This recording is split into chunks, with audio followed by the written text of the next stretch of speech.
Hello, and welcome to another episode of PGS All-Stars. I'm your host, Rrr Mmmm. PGS All-Stars is a show that features you, members of the Post-Geek Singularity. On today's show, our guest is a well-known PGS member, Stubble McShave. We're going to be talking to him about what he loves about entertainment and so much more. Welcome to the program, Stubble. Thank you. And it's my turn to say your name. I never had the chance to say your name. Oh. Rrr Mmmm. Oh, I love it. I love hearing you say it. Well, thank you for doing that. You seem to roll those R's so well, so well. Well, I want to start off today's program about learning more about you. And as you all know, I created this program so PGS members could get to know other PGS members and creators. So let's find out a little bit more about your background. Stubble, can you please tell me how and why you became a member and contributor to the PGS? Well, I watch Campia and also some of the Schmodown stuff earlier. And Rob was on those shows, and I always connected with him with his take on things. And yeah, I just liked him as a personality. And so when he talked about starting up his own YouTube channel, I think I was in the single digits of subscribers. I was really early on, and I think he's a great YouTube personality because he exudes charisma and empathy, I think. And I like his take on things. Yeah, I definitely agree with you on all those points. And, you know, it's wonderful to see that. And so obviously, as one of the first PGS members, you've seen the channel created by Robert, and then you've also witnessed how much it's grown over the past few years. And it's been a wonderful experience for many of us. I haven't been there from day one, but I've been there for about a year and a half. And, you know, we can really see how great this community is. So I also wanted to ask you, if you happen to have a background in theater arts or entertainment or anything like that, are you a creator? What can you tell me? I'm not a professional creator in the arts. I am a bit of a hobbyist when it comes to writing stories and so on, but I have nothing I haven't done professionally, and I'm very bad at singing, at playing music, at dancing, at everything. That's not my strong suit. My strong suit is storytelling. So that's where I live, but I don't live there professionally. Mm-hmm.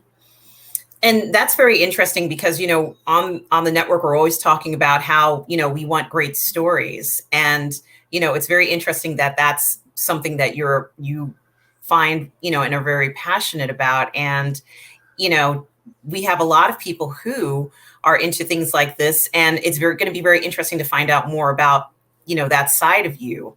And I did want to ask you, you did mention that you watched John Campia's show, obviously Robert's. Are there any other influences on YouTube or any other social media that you watch? Yeah, but it's not so much in entertainment, more interesting debates, history topics, some comedy things like British comedy and so on. I don't veer out too much into other forms of entertainment channels, but I follow things I'm interested in, and I'm interested in interesting debates and history topics and so on. So that's, and also new discoveries in the world of science and so on. That's what I follow. Wow. Well, it sounds very, very interesting. And I recall the other day that your height became a topic of discussion. And correct me if I'm wrong, you mentioned that you are 6'5". Is that correct? Yeah, I was that at least the last time I measured my height, which was maybe 15 or 20 years ago. But I think I'm somewhat the same height still, I guess. So yeah, I don't know why that became a thing. Well, it's just an interesting fact, and I've heard you say that your height is not unusual for where you live. So out of curiosity, what is the average height in your area? No, the average height is around 6 feet or something like that, maybe 5'11", 6 feet. But it's not. I mean, like I live in a building with several apartments here, and we're maybe 25 people who live in this building, and I would say 3 of them are about my size in height. So it's not uncommon, but it's not a big deal. Well, you did mention that one of your main interests around storytelling and its different forms. So I was curious as to what are some of the different forms of storytelling you have been using, and why? Oh, I like movies and so on, but my passion is books. I love books, especially speculative fiction, because you can do everything you can do in any other type of fiction, but you can add a fantastical element that can give another nuance to things. What would it be like to be mentally dominated by someone? For instance, that's not something you can really discover in a book about a murder mystery of your normal kind. But if you add a fantastical element, you gain another dimension to it. So I like primarily speculative fiction, but I read a lot of other things as well, also a lot of non-fiction. And I play a bit of video games. That's not my big thing, but I prefer strategy games to first-person shooters and so on. But I've always loved movies, and I used to be a big Star Wars fan, but that has, because of later years, that has tempered down a bit. I was born the day before the first Star Wars movie was released. Wow. So it has always been in my, has always been a part of my life.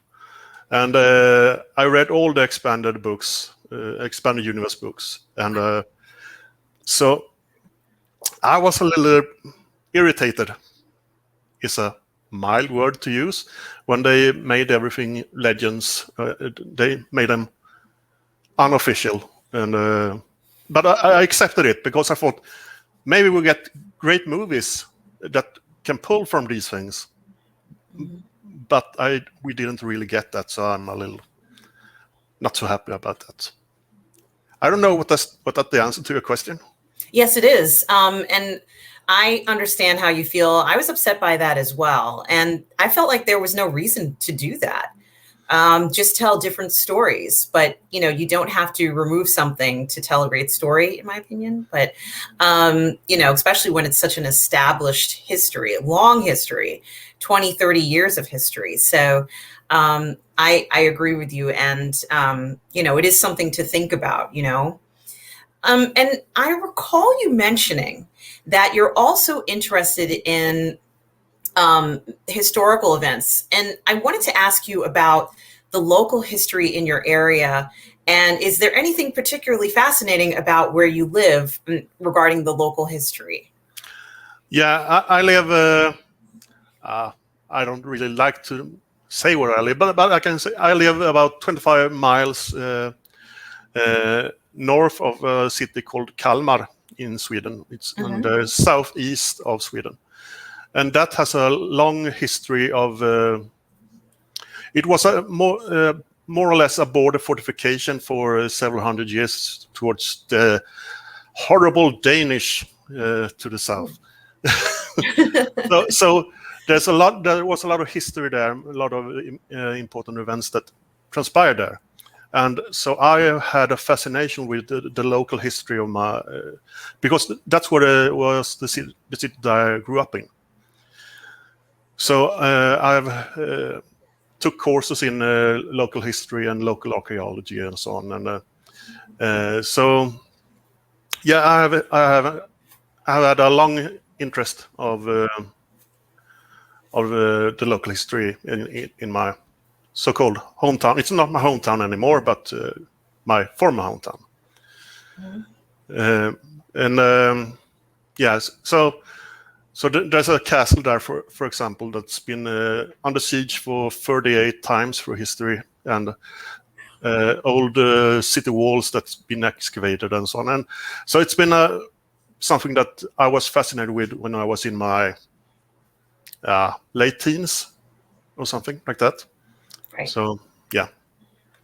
Yeah, it's very interesting, and it's such a great historical history, and it's very rich, and there's a lot to take from learning more about that.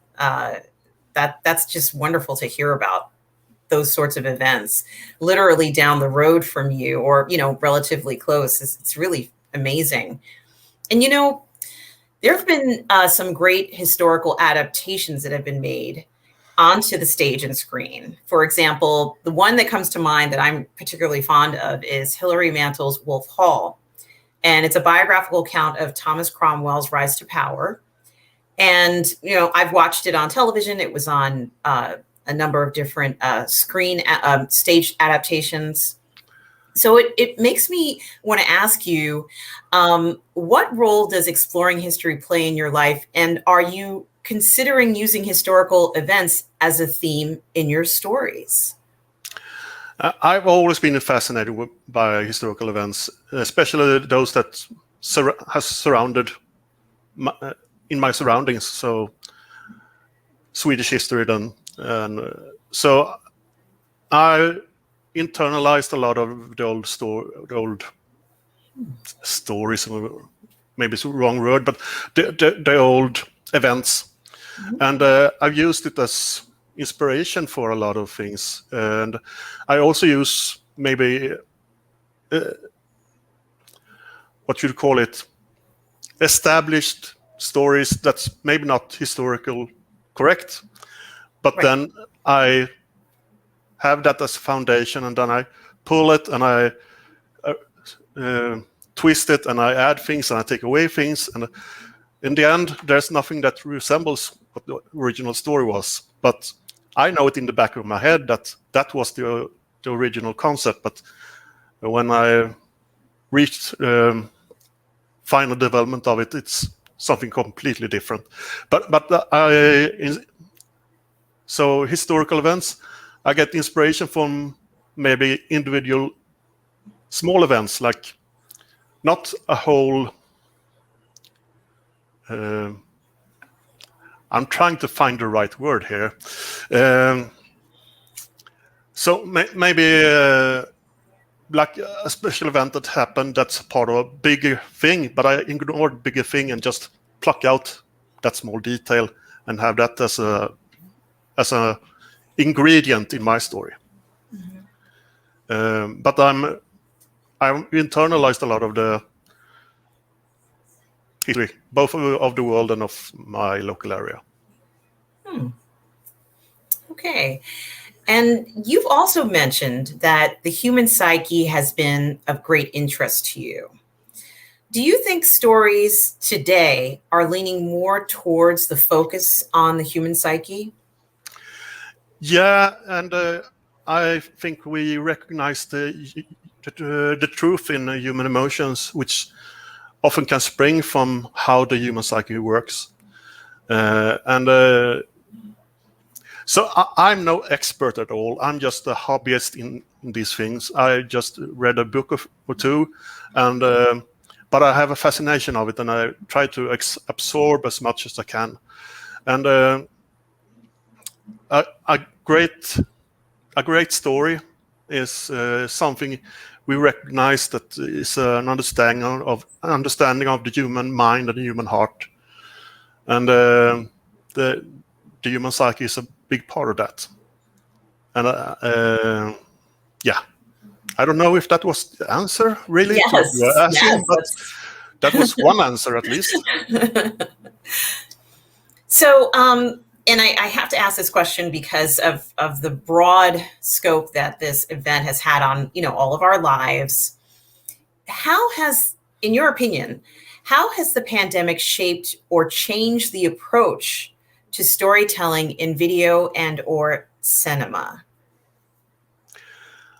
It has forced people to find alternatives, and have forced the streaming hand of the movies and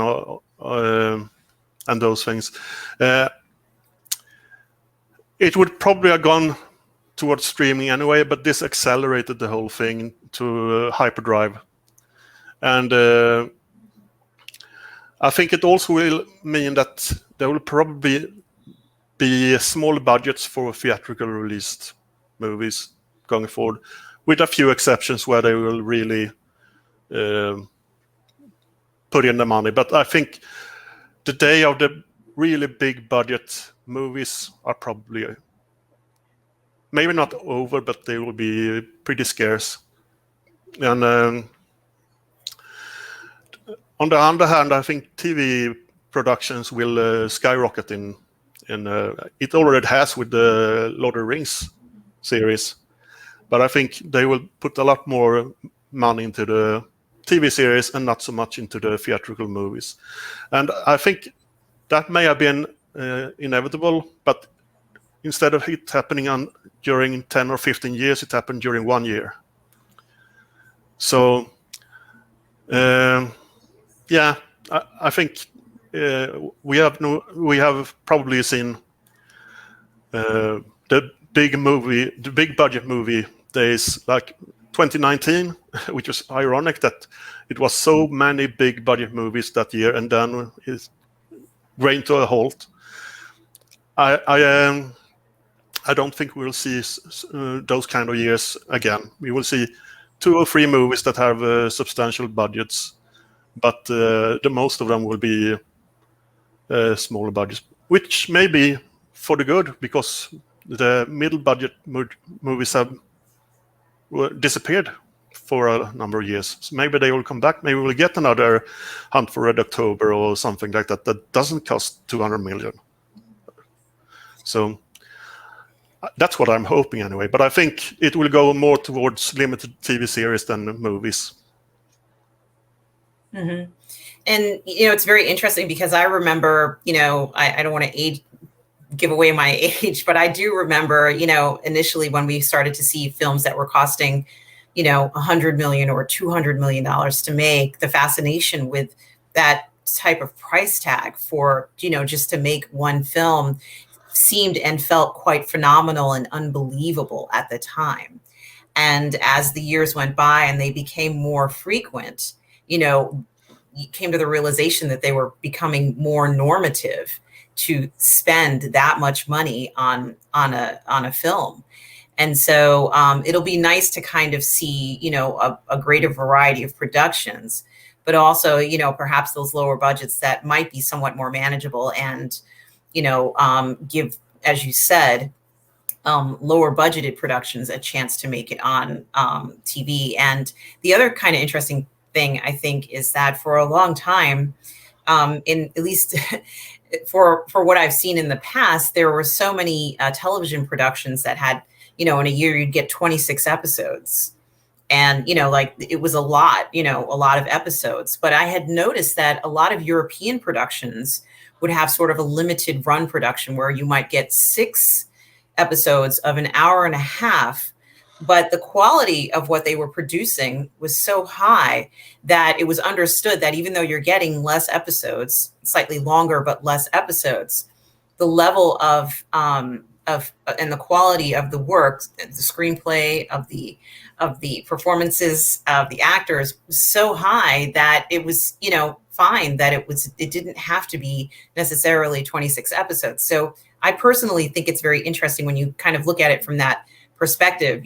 While it's great to get 26 episodes, I think I'd rather sacrifice the number of episodes if I could get, a quality production.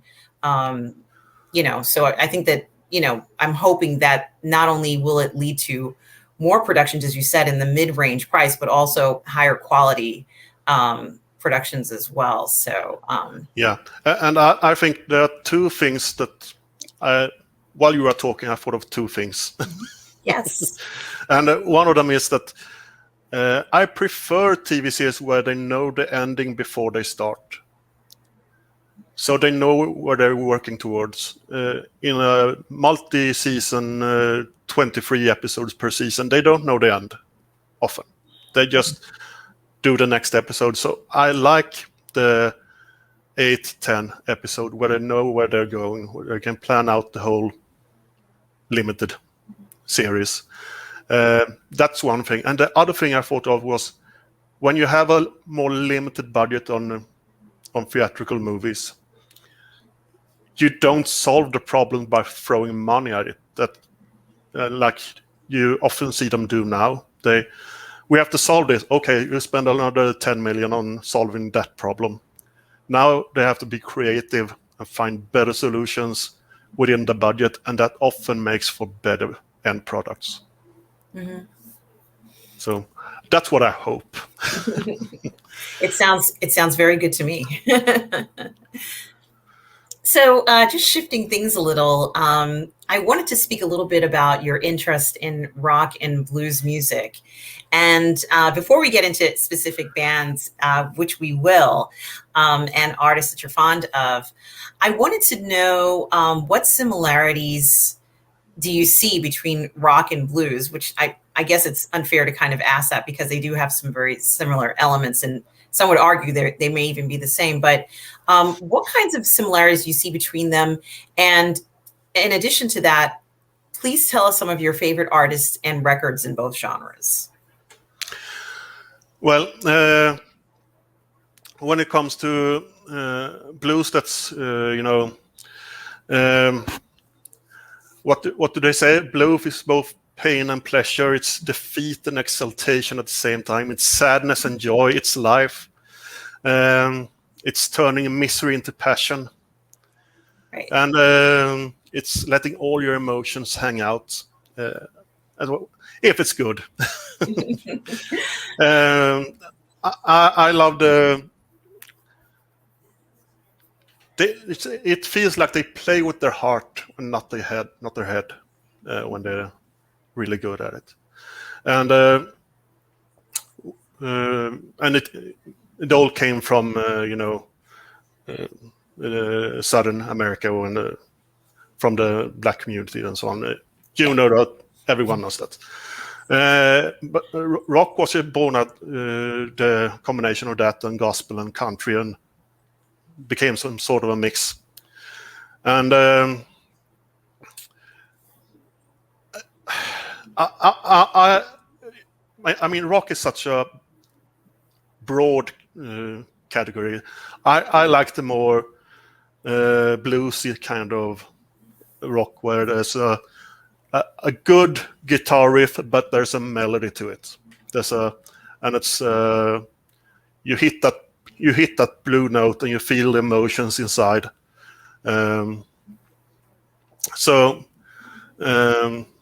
Yeah, that's what I don't know if that was the question. Yes. Yeah. It's just, whatever's on your mind about that at that moment. And that's fine. It doesn't have to be, like necessarily a history lesson on it, just what's important to you and some of the things that you're thinking about. Yeah. When you think about it. But I listen to all kinds of music throughout. I listen to a lot of Beethoven and Wagner during periods of my life. And I have friends who listen to other kinds of music, and so I've been exposed, and I enjoy it. But my passion is the bluesy and bluesy rock. And so I'm one of those boring types. So I don't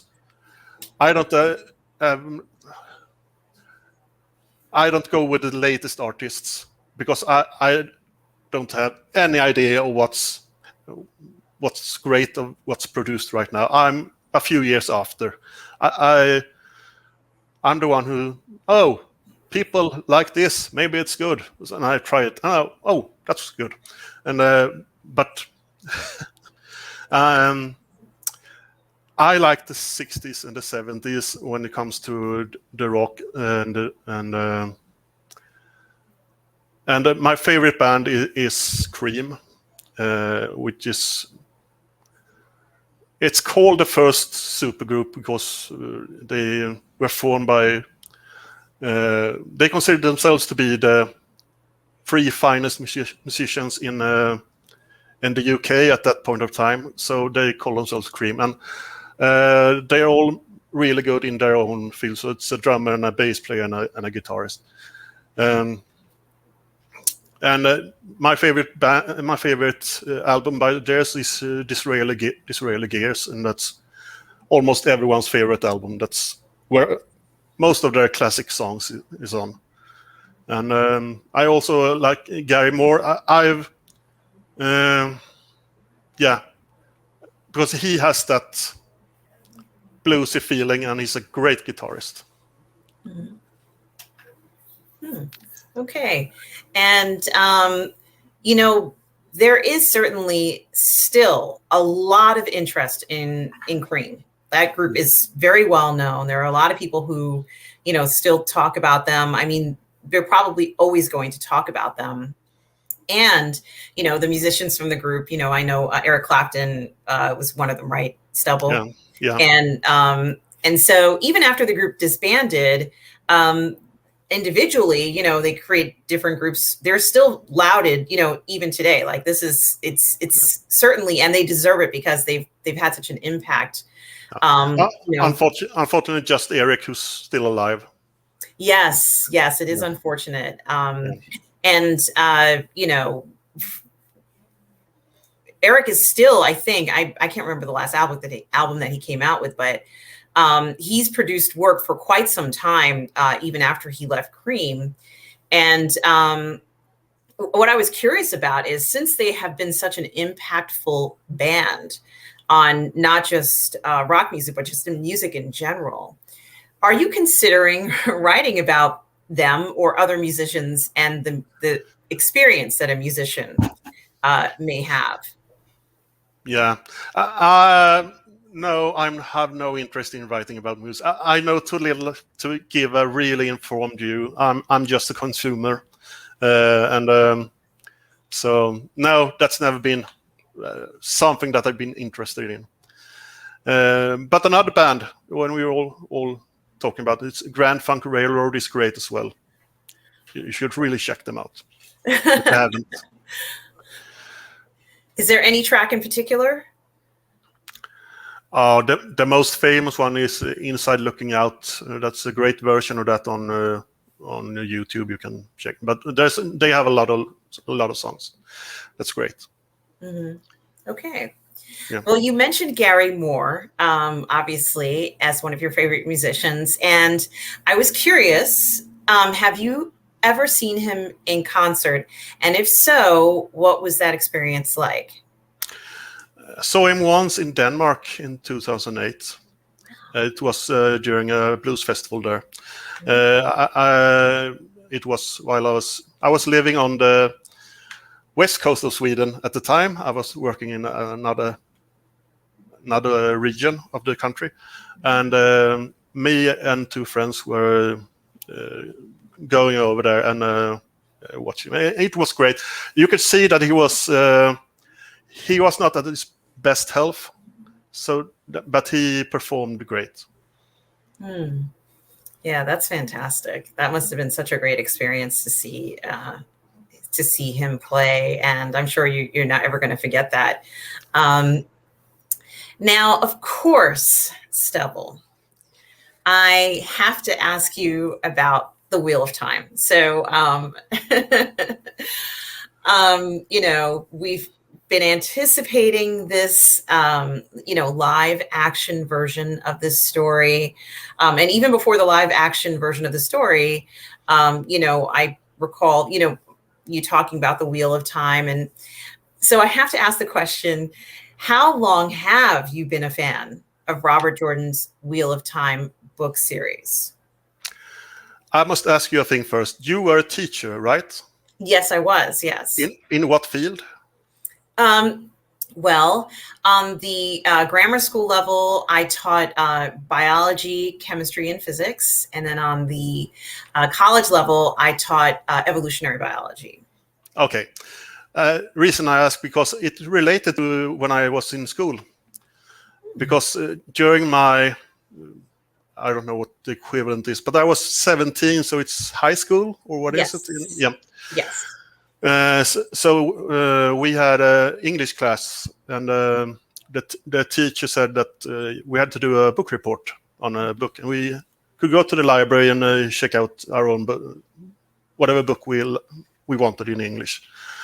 So most people went for, the 80-page slim, whatever they could find. I saw a big book. I wanted it. So I picked up and it had a great cover, and it looked great. So I read it in a couple of days, and we had like a month or something to finish the thing. And but it said continues in book 2, so okay, I must know how it ends. So I went back to the library and checked out book 2, and it continues in book 3. So book 3, and when I finished book 3, internet was not really a big thing back then. So I had to find out how many books it was, and it was 6 books that's been released at the time, and he was working on the 7th, and I thought, I can't have a book report on something that's not finished, so I have to pick something else. So I picked a run-of-the-mill murder mystery book and did a report on that. But I was hooked on Wheel of Time. So I read the 6 books that was published, and then I read them again, and then I read them again, and then was the 7th book was published, and then I reread the books before the 7th, and I did the same thing for every book that was published, because I started again to get the story. So when people ask how many times I've read the series, it's hard to answer that, because I read the first 6 books maybe 15, 20 times or something, but the last book maybe 5 times. So, but that was how I got into it, so to speak. So I have forgotten what your question was. It was, I did want to know when or how long you've been a fan, and it seems like it's practically your whole life. Since 94. And those are big books, and he published 2 books the first year, and then it was 1 book a year, so it was pretty rapid publishing, but it was maybe 2 years between each book later on. And yes, so since I was 17, I've been a fan. So it's an impressionable age as well. And but when the 9th book was released, I think, then the internet started to happen. So I started to look for other people that were interested, and I found the site Dragon Mount, which is a fan site. And on that, and they were casual fans and some passionate fans. But they referred to Fairyland, which was referred to as the hardcore fan freaks. So I joined. I didn't join. I started lurking on that site, and they were coming up with theories on what would happen next. They were, because you have to understand, the books are not. They don't hold your hand. There's a story. There's a surface story. That's fine. That's good. But there's so many subtle details everywhere. So it's a Sherlock Holmes discovery thing of finding clues, of finding foreshadowing, or finding all sorts of stuff.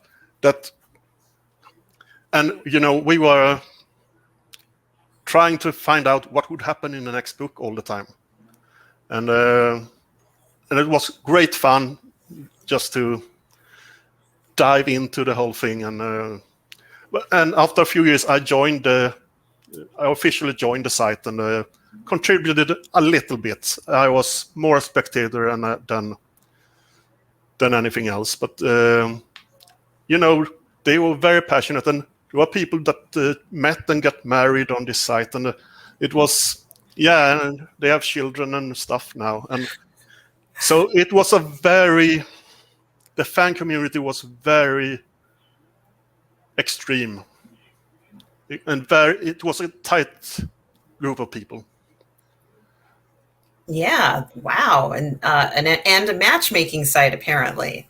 Yeah, I mean, a few met and got married, but not everyone. Well, I did also want to ask, obviously there's a lot, as you said, the book has a lot in it. And of course it's a series of books. And, as of, let's say today, right now, what are some of the things that stand out to you about the story, or what are some of your favorite parts about the story? I am biased in my response here, just so you know that. I know that there are people that don't like the books as much as me. So let's get that clear. But I think there are great characters and a great character development and great character arcs. Almost none of the principal, and when I say principal characters, that includes maybe 30 people. It's almost none of them, or almost every one of them, have changed by the end and have a great arc. Oh. I get a little in my throat. Just. Of course. Yeah, and in the beginning, it's very traditional fantasy. You recognize it from many other.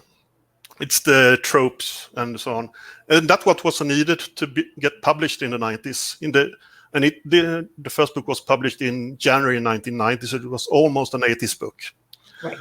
Yeah. So the first book have a lot of the familiar tropes, but then it takes a very different turn, and the world building gets more and more detailed. And the author was he was what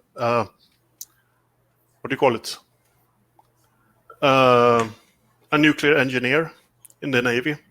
So he's very methodical in how he constructs his world. So there are very few.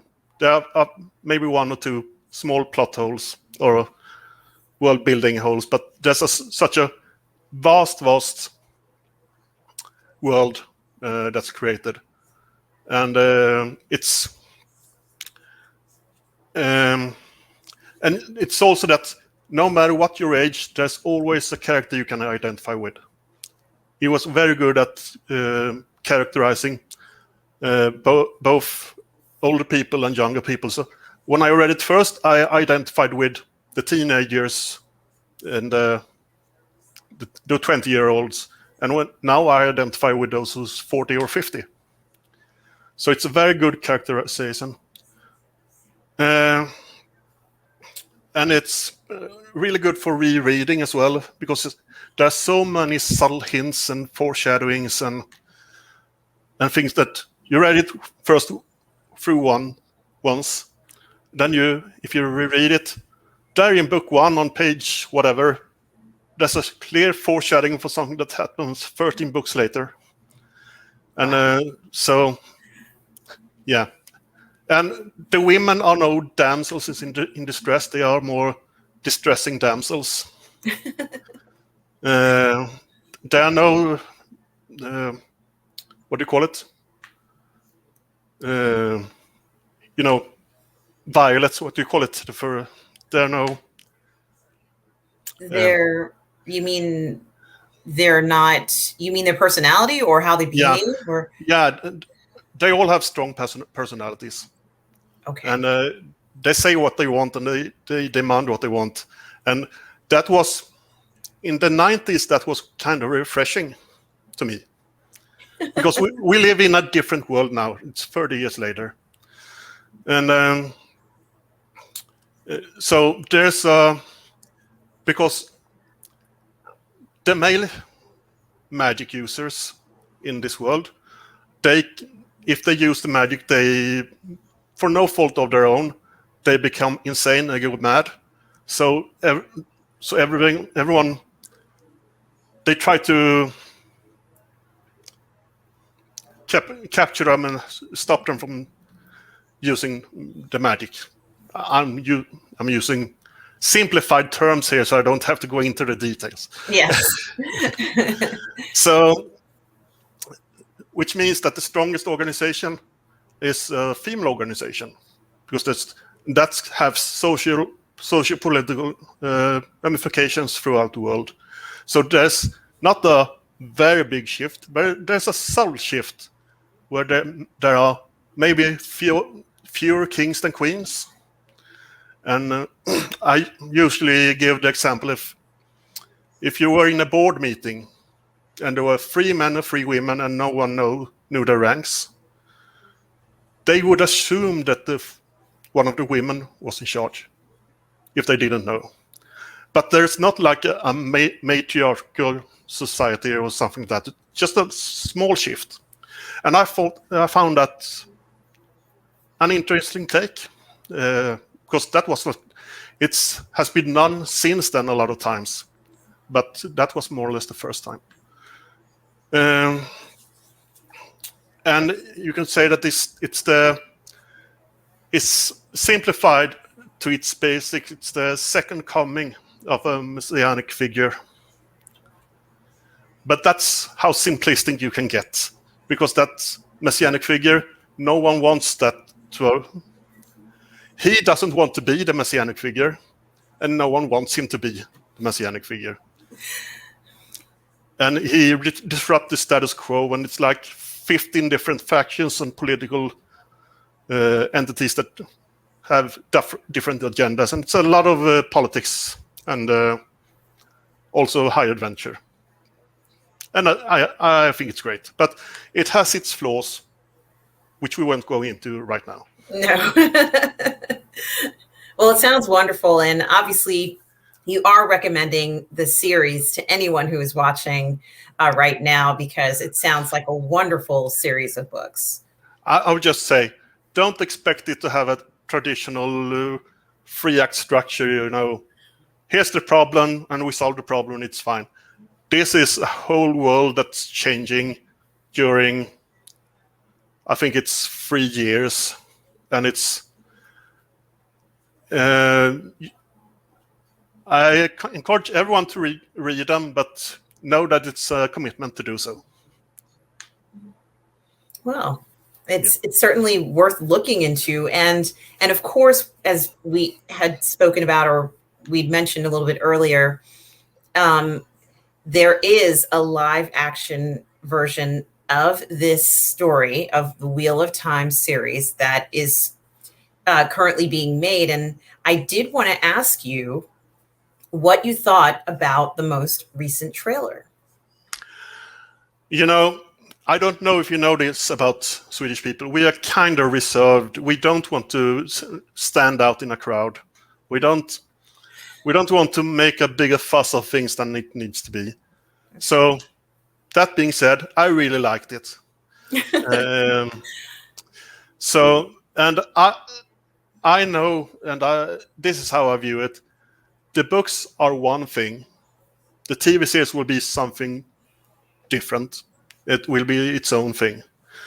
It's like if you watch Lord of the Rings movies. You can't sit down and have a cup of tea and watch the Lord of the Rings movies. It's a different feeling to watch them than to reading the books. Mm-hmm. And it will be the same thing here.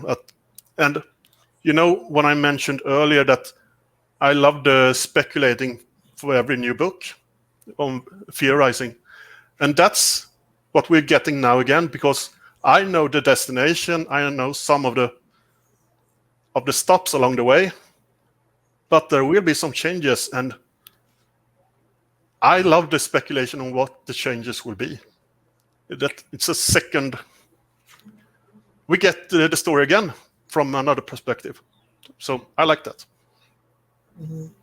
Yeah, that's a very good point. And of course, I think, what you're bringing out is essentially saying that, when a book is adapted, it may not always be the exact same story, because whoever is doing it, a director, editors, whomever, are going to be telling the story from their point of view, from their framework. And so it's really interesting to recognize that and, take that into consideration when you do see something going from print onto the screen. So, that is a very good point.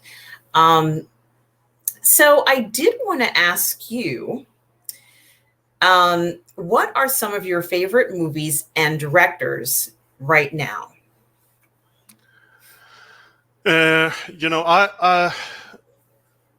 I know a few directors and can connect them to movies, but I am not the encyclopedia who can name all the movies from every director.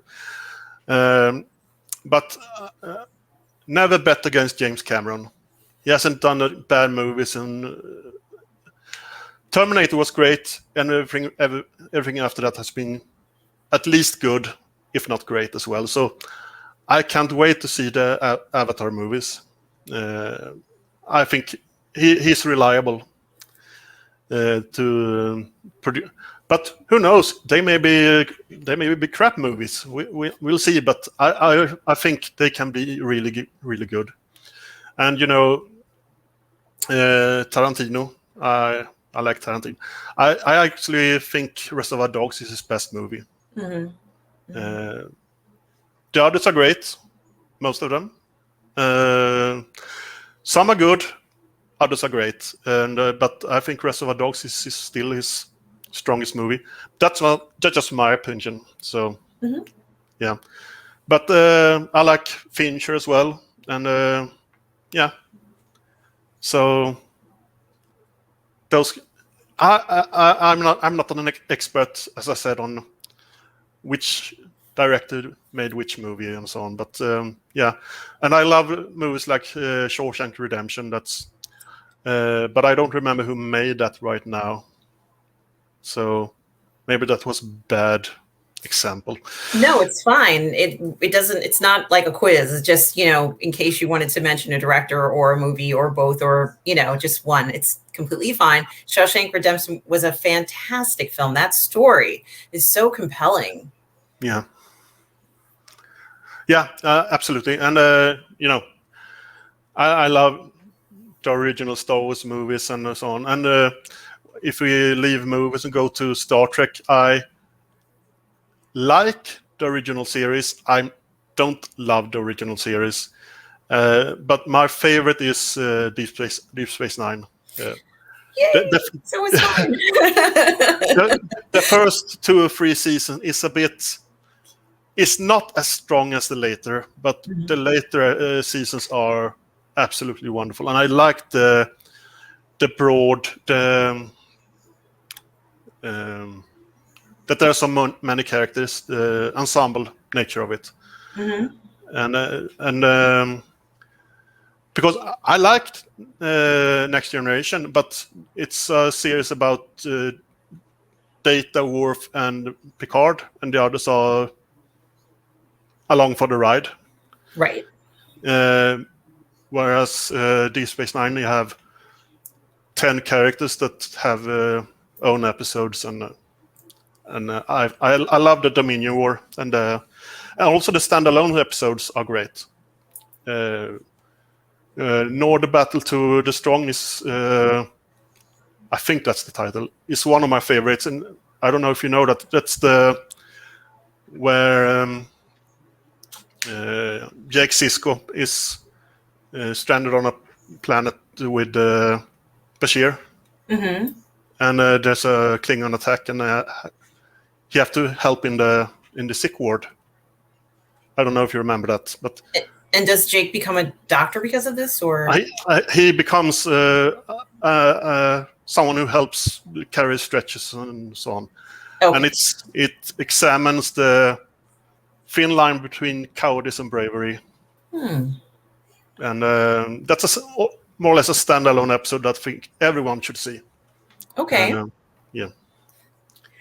So and season 6 is the best season on television ever, I think, in any genre. Mm-hmm. Mm-hmm. And I also felt that the way that DS9 finished was also very good. You know, we got closure. I still am very conflicted with the fact that I can't remember the guy's name, but that he went back to the Dominion. I thought he was going to stay with Kira. Yeah. And, you know, clearly everyone else on Earth knows that he couldn't stay with her, but they're like, it's still kind of, it's like, it's a little painful to me because he finally found somebody that he cared about, that he loved. So it's kind of like, you know, I felt like that was so cruel. It's the romance that couldn't be. Yes. But one thing that's a little that I don't like about that's the, you know, the fantasy elements of the, you know, the power raids and all of that in the. I think they took that a bit too far. But I love everything else about it, and Odo and Kira was the ultimate odd couple. Yes, I mean, in the beginning of the series, I would have never pegged them to be together, and it's interesting how they both changed each other by having this relationship, and you know, it really does kind of replicate real life in some instances. You know, they both were kind of in a new element on DS9, and well, maybe perhaps not Kira so much, but Odo being separated from everything he knew and just kind of having this amnesia of who he really is was just completely fascinating. And what a character arc both those characters had.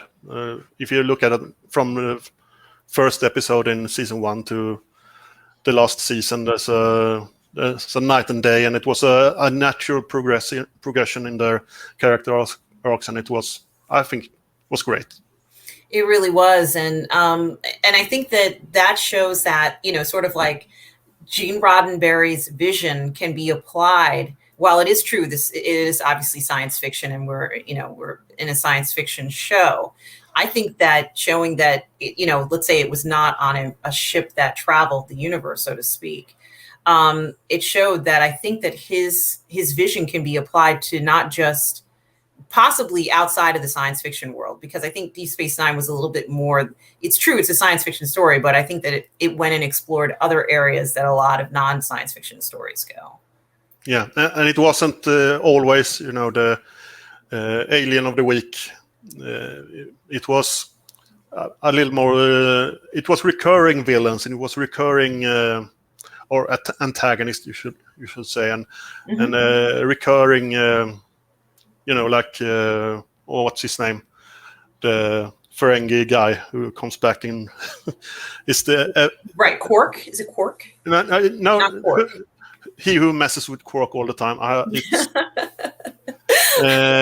whatever. Yes, I lost it, but it's okay. He's a recurring character, and yes. I mean, he's great as well. And another thing too is that the story also starts off with a tragedy that I think a lot of people feel, you know, like we visited, let's say for Benjamin Sisko, is, you know, he's kind of like coming off of this tragedy. And, you know, a lot of times people have spoken about, you know, how is the Borg treated, or at least how are they portrayed? And what, you know, in other episodes, and I think they have done this, they talk about, you know, like, what does it mean when you've encountered the Borg? And, you know, they kind of got away, right? They, you know, he survived. Yeah. And what does it mean when you have to continue your life in Starfleet? And, you know, you have a child and you have to go on knowing how much you've lost. You know, it's like, how does a person deal with these losses? Yeah. And so, you know, I think it's very interesting that they decided to start off with something like that, and opposed to, you know, making it necessarily, you know, a completely happy-go-lucky beginning. You know, there were challenges, just like in real life. Yeah, and breaking the stereotype, you know, the incorrect stereotype of black men and single fathers and so on, without, you know, posting it on the headlines. Oh, look at this! It was just give a good example. Yes, exactly. And, you know, I also do like, and you did mention this already, but how they brought Worf in and also O'Brien from previous series. And we got to know them a lot better. And, you know, their lives do go on and in a much more personal way, I felt. A lot of times, you know, they weren't necessarily fighting battles, you know, Worf wasn't necessarily fighting a battle for the entire empire all the time. You know, some of the things became, in my opinion, more personal. And, you know, and I thought that that was very important to show as well, that he, you know, has personal issues that are outside of, you know, necessarily honor all the time. And, you know, these conflicts that, you know, can, you know, start an entire war. It's like, it's not always going to be about that. Not that it was, but I think that we got to know him on a somewhat more of an individual way, in my opinion, than when he was in The Next Generation. Yeah, and the ultimate bromance between Bashir and Chief. Just because I'm on camera now, I can't remember his name. It's O'Brien. Okay. It's okay. Between Bashir and O'Brien. So because they start off as more or less, maybe not enemies, but antagonists towards each other, and by the end they're the best of friends. Yes, and you know, I think that also shows that overall it's okay. Maybe it's the station people, the crew of the station, so to speak, can grow and change and mature in a way that is realistic and, you know, just would make sense for that environment. And I think they did that. So that was also very good. Yeah.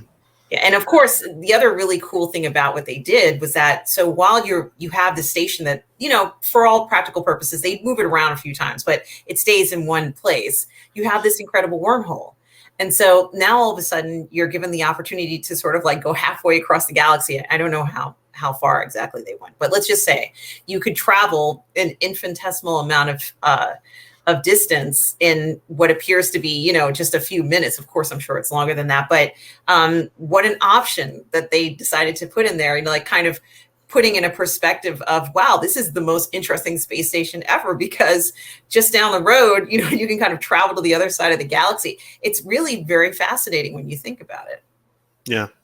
That was the frontier village or frontier city, frontier town that was in nowhere, all of a sudden happened to be center of the universe, center of the galaxy. Mm-hmm. It was a great storytelling device as well. Yes. So, you know, I share that sentiment, that love for DS9, and you know, it really was a unique foray into Star Trek that I wish they could, if they could do something again, even if it's not a station, even if it's not on a ship, if they could do something again like that. I think that, you know, shows you the potential that the series still has, you know, and the impact that it can have even off of a spaceship. So, so I still feel really happy even thinking about DS9. You know, I watched that almost all the episodes with my mother, who's still with me. Like she lives here, but you know, like I remember that, you know, 20 years ago, right, Stubble? You know, when something like that, right? So I remember watching them with her, and we would just be enjoying all the episodes, and it was really a great time. And then also around that time, Stubble, and you remember, there were a lot of Star Trek movies. Yeah. And so not only did we have, I think it may not have been the exact same time period, or maybe it's a few years apart, but, you know, we had Deep Space Nine, and then we had all these great films, which a lot, you know, have been debated a lot, but boy, we got films like, and with a lot of the cast from The Next Generation, like a lot of them. And we were really, I always say we were really lucky to even get those, because they just kept putting them out. And, you know, I was like, I had friends who would say things like, oh, this is just like a long episode. And I'm like, no, it's not. I said, people are going to remember these movies. Like, this is a big deal. And, you know, for the first time, at least for me, I got to be in a movie theater with a bunch of other Star Trek fans who I didn't know. And it's like, oh my God, you know, like, you know, we're a community, you know? So. And like a movie like First Contact, for example, maybe that's not the perfect Star Trek movie, but it's a really good science fiction movie. Yeah. So that's, I don't know if it's my favorite, but it's my top 3 at least. Yeah. And my favorite one, it varies from time to time, but I love Generations. So I just like the Nexus, and I know it's like very controversial, but I feel like the Nexus is like the wormhole. Like there's there's got to be, since the universe is so vast, it's getting way too speculative, but there's got to be so many phenomena out there that we haven't discovered. So that's why I'm so fascinated by the Nexus. But clearly Star Trek, we're both Star Trek fans, and it's I'm still enjoying, the older episodes and everything. So but it is fun to talk about that for sure. And now I did have one final question, and it actually has to do with accents. And I recently saw a post about Kristen Stewart, who has played in Twilight films, but she's also played in some other movies as well, including she's supposed to be in the next, I think it's the next Cronenberg movie called Crimes of the Future. Yeah. And, and so it seems like she's trying to, she was also in, I think it was called Soberg. She played that role. And, it seems like she's branching out quite a bit and trying to do different things. But in this particular movie, Kristen Stewart is playing Princess Diana. And I don't remember the name of the film. But she has to, obviously as an actress, go ahead and try and, perfect the accent. Now, I couldn't tell you whether she perfected Diana's accent or not. I'm not an expert in accents whatsoever. But I just wanted to know, there was a great deal of concern about people saying, well, will her accent sound authentic? And actors go through coaches and they do so much to try to authenticate the sound of a specific area. And I just wanted to know, what is your take on accents and doing this sort of stuff? Do you think that actors have been doing a great job in trying to change an accent, which seems to be, for me, feels like something difficult to try and change? Yeah, if you look at like someone like Princess Diana, people knew her. She talked in the press. People know how she's. I don't know exactly how she sounded, but a lot of people do. Yeah. And if you don't get that right, that breaks the illusion for a lot of people. So when you're doing individual people, you have to get it pretty much the right way. Maybe you have some leeway when it comes to less prominent people, but when you have someone who's in the media as much as she was and was known by, I mean, the British people knew her inside out. I saw maybe 1 or 2 interviews with her. I was not. It was a few years since she passed away, so I didn't really follow that part of the news. But I veered off the topic here. Accents, you said. Mm-hmm.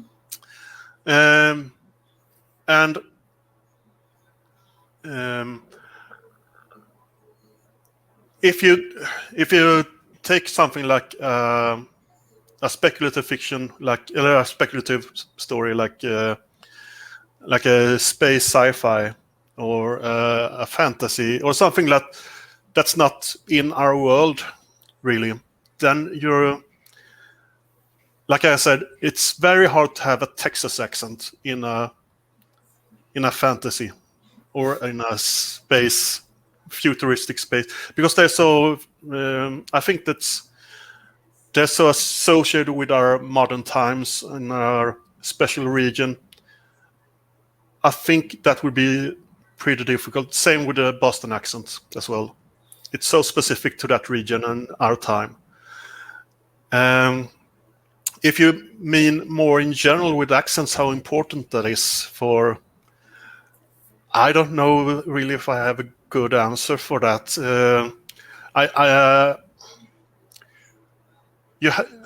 Like Rob usually say, it's very similar to how important is it to sell the reality you're selling.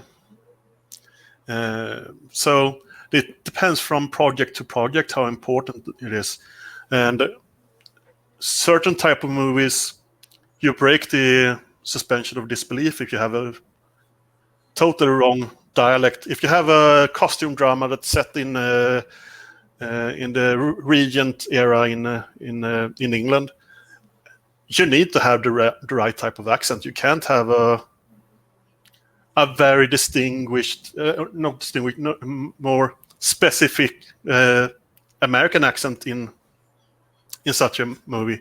That would break the suspension of disbelief. But in another type of movie, that could work just fine. So it depends. I don't know if that was what you were after, but yes, it is. I mean, it is something to think about. And of course, as I said, in that particular film with Kristen Stewart, that was something that came up, and a lot of people were very concerned about. Of course, in this particular case, as you mentioned, Diana was a very well-known figure in the press. And so there's a lot of recordings of her. There are, many people. I grew up knowing about Diana. She was a big deal in the States, especially in the 80s. And, we knew her. Like, she was on the newspaper at the time when they had newspapers. She was on the newspaper practically almost every other week, in one way or another. And, her influence was so great across the world that that's a figure that, as an actress, you want to get that spot on. You don't want to have any sort of issue in regards to how you sound when you're portraying her. So I think it's kind of interesting. It's a little bit more pressure on you as an actor when you're playing such a an important historical figure. So it's kind of interesting to look at at situations like that, and of course the situation of the ensemble that the character is in. So. So I think it's worth kind of looking at sometimes and kind of examining that. But just let me ask you. Yes. So she was in the papers in the US and yes. so on. Mm-hmm. But did you hear her voice? Yes, she was. Mm-hmm, yes. Yeah. And she came to the United States. I think maybe there's only one time I know for sure that she came, and she came over to, of all things, to look at an AIDS hospital. I think it was called, what was the name of the place? It was a woman who was taking care of babies that were inflicted and infected by HIV. And it was called Hale House. And I think she visited that one, and she also visited another hospital. And the thing that stood out about her was that she kept hugging people who were sick. And, everybody just was so alarmed about that because they were so terrified of catching HIV, of AIDS at the time. Yeah. And so, that really stood out, and everybody just fell in love with her in the United States after she, they kind of got to know her a little bit personally. So that was, one of the situations there. But if you picked up any magazine, English language magazine, at least one time during the year, her photograph would be on the magazine. So no matter what the circulation was, no matter whether you were reading Reader's Digest or Town and Country or, whatever it was, at least one photograph of her would be on that magazine. So from print to hearing stories about her and the news, her photograph was well documented in the US. And so there were very few people who didn't know about her. And then they knew even more about her after she sort of left the royal family in a way. So, it just never stopped. There was never a cessation of where we didn't see her being present. And so Kristen Stewart, I don't even know if she was alive when, she must have been a child at the time when Diana, had suffered her tragic passing. But, I grew up with Diana, so I know her very well.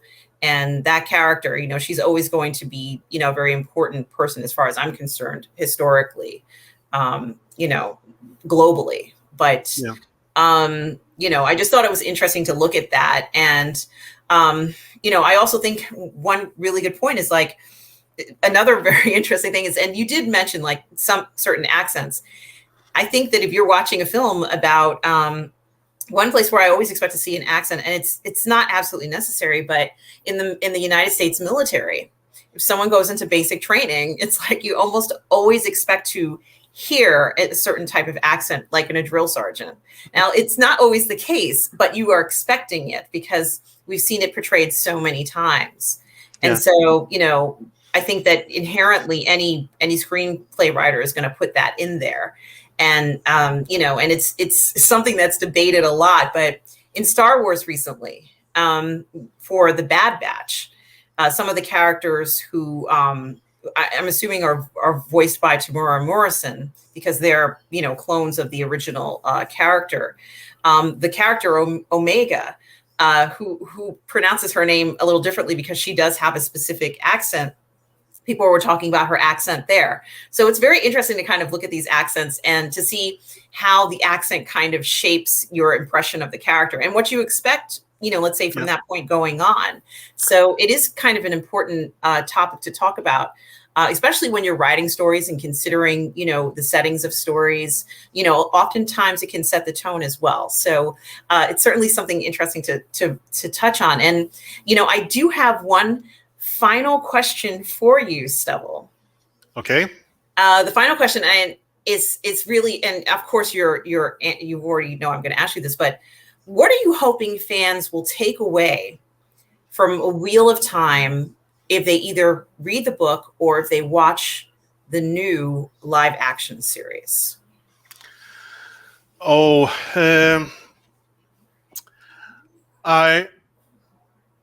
I hope they take away that there are great characters, that there are that, and then I hope that they realize this on the TV series as well, that the intricacies of the world building and the interconnectedness of everything, and it's a great story. I don't really know. I hope they like it. And then what they like about it, I'm not sure I know how to answer the question, really. But I think I hope they like that it lies between, you know, you have your Lord of the Rings and you have your Game of Thrones. And this is like the connective tissue between those two. So you have your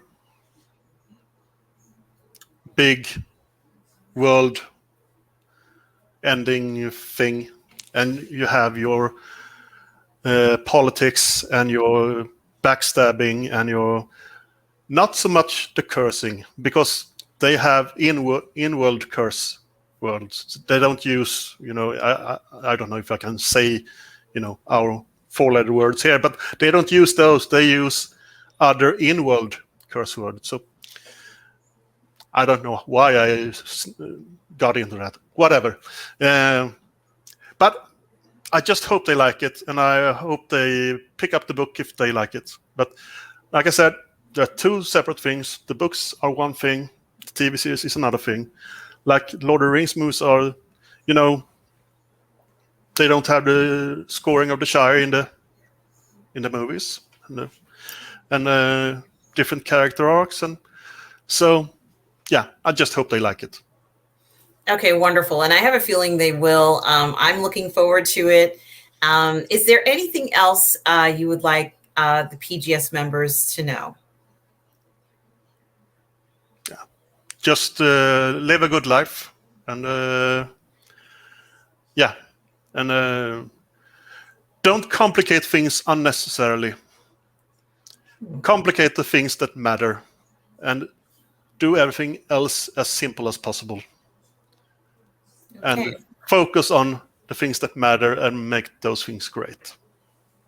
And where can we find you, Stubble McShave? I'm primarily on Twitter at TOMP115. Okay, excellent. Well, thank you for joining us today, Stubble. And for everybody watching, thank you for joining us today on PGS All-Stars. And also, please check out our other PGS All-Star episodes to find out more about the creators in our community. And as always, be kind.